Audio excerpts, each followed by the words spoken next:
भावांनो, ITIला प्रवेश घ्यायचा आहे तर जाणून घ्या महत्त्वाची माहिती। सत्र 2024-25 करिता ITIच्या ऑनलाईन प्रवेश प्रक्रियेला सुरुवात होणार आहे आणि त्या संदर्भात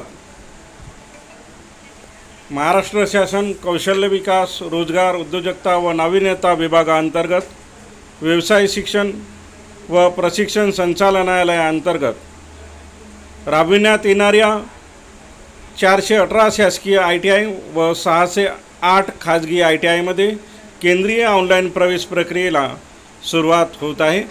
त्यासंबंधी अधिकृत नोटिफिकेशन जारी केल्यावर आपल्याला संपूर्ण माहिती या व्हिडिओच्या माध्यमातून देण्यात येईल। अजूनपर्यंत राज एज्युकेशन यूट्यूब चॅनलला सबस्क्राईब केलं नसेल तर सर्वप्रथम सबस्क्राईब करून घ्या, बेल आयकॉन बटन प्रेस करा, जेणेकरून अशीच महत्त्वपूर्ण व्हिडिओची नोटिफिकेशन आपल्याला सर्वप्रथम मिळेल। तर ITIला प्रवेश घ्यायचे आर्थिक स्वातंत्र्य मिळवण्यासाठी कौशल्य शिक्षण घेऊन बेरोजगारीवर निश्चितच मात करता येऊ शकते।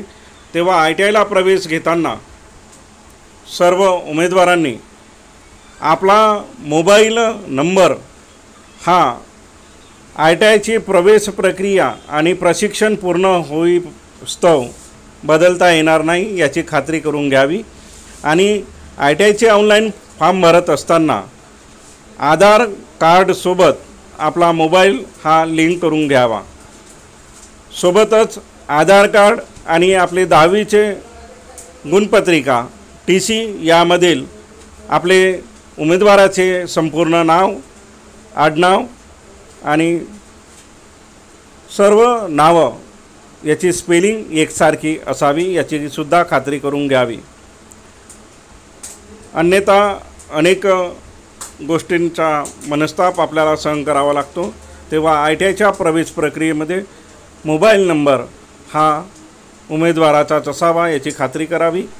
ITIच्या प्रवेश प्रक्रियेला लवकरच सुरुवात होईल तेव्हा आपले प्रवेशासाठी लागणारे दस्तऐवज जसे TC, गुणपत्रिका, कास्ट सर्टिफिकेट, डोमिसाईल सर्टिफिकेट, कॅटेगरीमध्ये असेल OBC, NT, SBC तर नॉन क्रिमिलियर ही 2025 31 मार्च 2000 पर्यंतची व्हॅलिड असावी आणि इतरही दस्तऐवज लागणारे हे मूळ प्रमाणपत्र प्रवेशासाठी लागत असतात।